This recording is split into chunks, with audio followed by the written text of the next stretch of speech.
भक्तों, आज मैं आपको बताने जा रही हूँ हमारे गोवर्धन पूजा के बारे में कि ये त्यौहार क्यों मनाया जाता है और 2025 में कब है ये त्यौहार, कब मनाया जाएगा और कथा, महत्व, विधि सब तरह की चर्चा करने जा रही हूँ।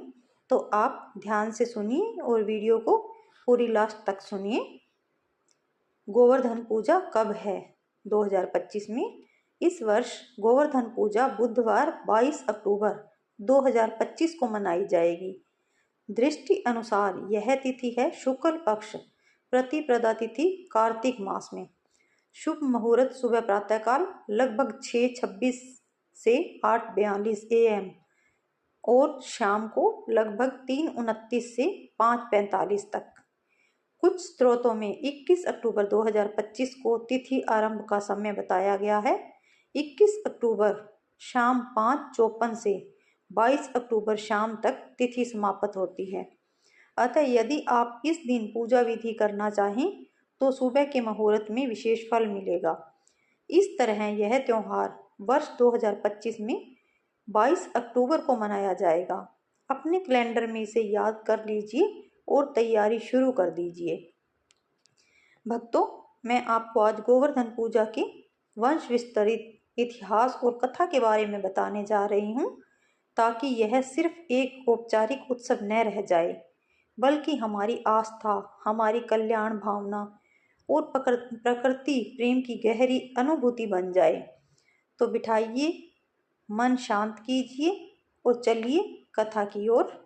बहुत समय पहले ब्रजभूमि में वहाँ के प्राणियों, गांव वालों, गोपियों, गोपों, पशुओं और चारों के और जंगल प्राकृतिक सौंदर्य में घिरे जीवन में एक महान लीलाकार अस्तित्व में थे श्री कृष्ण जी। वे वृंदावन गोकुलवासी थे और उनका व्यवहार, उनका प्रेम, उनका मृदुल स्वभाव सबके लिए आकर्षक बन गया था। ब्रज स्थान के निवासियों की परंपरा थी कि वे प्रतिवर्ष वर्षा के बाद वर्षा ऋतु के अंत में देवता इंद्र की पूजा अर्चना करते थे। उन्हें वर्षा, मेघ, वायु आदि का देव समझकर आशीर्वाद देते थे। किंतु एक वर्ष भगवान श्री कृष्ण ने देखा कि गांव में लोग अपनी गोश, गाय, भैंस, खेत, बारी, भंवरे, पौधे, वृक्ष, वन सभी को छोड़कर केवल मेघ वृष्टि पर निर्भर हो रहे हैं। उन्होंने कहा, हे ब्रजवासियों, तुम यह मत भूलो कि ये खेत खलिहान, ये पशु पक्षी, ये वृक्ष वन, ये गोधूलि प्रभात सब हमारे लिए ही है। इनका भी सम्मान करो। मैं कहता हूँ, अब हम गोवर्धन पर्वत को पूजें जो इन सब का आधार है। ब्रजवासियों ने उनकी बात मानी और अगले वर्ष से उन्होंने इंद्र पूजा की बजाय उस पर्वत गोवर्धन को अपना देव माना। यह क्रिया देखकर इंद्र की प्रतिकूल भावनाएं जाग उठी। मेरे बिना कैसे इतनी पूजा, ऐसा मनाया उन्होंने। क्रोधित होकर इंद्र ने मेघमय वर्षाएं बांधित कर दी, मूसलाधार बरसात शुरू कर दी, जिससे ब्रज के गांव, गोप गोपी, पशु पक्षियों सभी का पर संकट हो गया। तभी कृष्ण जी ने अपनी दिव्य लीलाओं में एक अद्भुत कर्म किया। उन्होंने एक उंगली पर पर्वत गोवर्धन पर्वत उठा लिया और उसे छाता सदृश्य बनाए रखकर ब्रजवासियों तथा उनकी गोवंश और पशु पक्षियों को अपनी छत्र छाया में सुरक्षित कर लिया।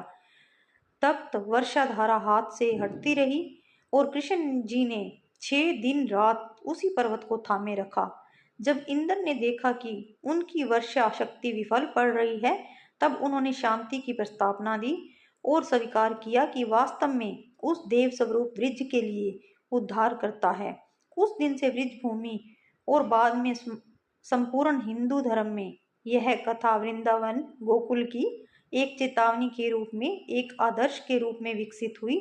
भगवान पर पूर्ण श्रद्धा रखो, प्रकृति को सम्मान दो, अहम विमान को त्यागो और इसलिए हर वर्ष इस दिन ब्रज के लोग उस पर्वत गोवर्धन का अत्यंत मान सम्मान करते हुए अन्नकूट नामक पूजा करते हैं, अर्थात बहुत प्रकार के व्यंजन बनाकर उस पर्वत की याद में चढ़ाते हैं। फिर पूरे गांव, समाज, परिवार में प्रसाद बांटते हैं। यही है गोवर्धन पूजा की कथा, एक कहानी जिसमें श्री कृष्ण जी का प्रेम, गांव, पशु, प्रकृति की रक्षा, अहंकार, विमान की हार और आस्था, भक्ति, कृतज्ञता का सुंदर स्वरूप समाहित है। इस त्योहार का महत्व और अर्थ जानते हैं। यह त्योहार श्रद्धा भक्ति का प्रतीक है। यह सिखाता है कि जो भगवान की भक्ति करता है, जो प्रकृति भाव रखता है, वह सदैव सुरक्षित रहता है। यह प्रकृति संवेदनशीलता को बढ़ावा देता है। गोवर्धन पर्वत को, गो वस्तु को, खेत खलिहान को सम्मानित करना, उनकी पूजा करना इस बात का अभ्यास है कि मानव प्रकृति सहजीवन में रह सकता है। यह भूतपूर्व मनोभूमि को उजागर करता है। वृक्ष के लोगों की प्रतिक्रिया, उनकी निर्भयता, कृष्ण भक्ति, इंद्र व्यक्रता, यह सब एक सामाजिक आध्यात्मिक दृष्टि से महत्वपूर्ण है। यह आर्थिक सामाजिक योगदान भी देता है। अन्नकूट अर्थात बड़े पैमाने पर भोजन तैयार करना, गांव समाज मिलन, वितरित प्रसाद भोजन, यह सामाजिक समरसता बढ़ाता है। यह नव आरंभ का प्रतीक है। कुछ स्थानों में यह नव वर्ष आरंभ के रूप में मनाया जाता है। इस प्रकार गोवर्धन पूजा सिर्फ पौराणिक घटनाक्रम नहीं है, यह जीवन जीने का सिद्धांत, आस्था का आभास तथा प्रकृति संकल्प का संदेश है। पूजा विधि कैसे करें इस दिन? भक्तों, अब हम चंद्र व्रत रूप से देखेंगे कि आप अपने घर पर परिवार के साथ कैसे इस पूजा को विधि पूर्वक कर सकते हैं। आप प्रत्येक चरण को क्रिया दृश्य के रूप में देख सकते हैं। तैयारी: पूजा से पूर्व स्नान कर शुद्ध वस्त्र पहने, पूजा स्थान को साफ सुथरा करें, मिट्टी या गोबर का हल्का चढ़ाव तैयार करें। यदि संभव हो तो छोटे छोटे गोबर से गोवर्धन पर्वत का प्रतीक बना सकते हैं। पूजा स्थल पर भगवान कृष्ण एवं गोवर्धन पर्वत की फोटो मूर्ति स्थापित करें। फूल मालाएं, दीपक, अगरबत्ती, कलश आदि तैयार करें।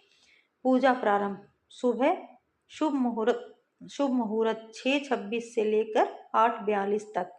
दीपक जलाकर आरती गाएं। ओम जय गिरिराज महाराज जैसी आरती पढ़िए। गोवर्धन पर्वत प्रतीक पर हल्दी, कुमकुम, अक्षत चढ़ाएं, फूल चढ़ाएं और मंत्रोच्चारण करें। इस दिन विशेष रूप से बहुत से प्रकार के शुद्ध शाकाहारी व्यंजन तैयार किए जाते हैं। यह अन्नकूट कहलाता है, अर्थात भोजन का पर्वत। इन व्यंजनों को श्रद्धा भाव से गोवर्धन प्रतीक के सामने चढ़ाएं, फिर प्रसाद के रूप में सभी उपस्थित लोगों में बांटें। यह सामूहिक भक्ति और सामाजिक मिलन का समय है। अर्चना के बाद आरती करें, भजन करें, छोटे छोटे गाने भजन गाएं, परिवार, मित्र, पड़ोसियों के संग साझा करें। गाय, भैंस, गोवंश को भोजन चारा देना अच्छा माना जाता है। यदि संभव हो तो यह प्राकृतिक प्राणी संवेदन का प्रतीक है। प्रसाद वितरण करें, आनंद भोजन करें, मिलजुल कर खुशियां मनाएं। यदि संभव हो तो सुबह सायंकाल दोनों मुहूर्तों में पूजा करें। श्रद्धा के साथ साथ पर्यावरण सचेतना रखें। दीपक खुलाकर खुले जगह पर जलाएं।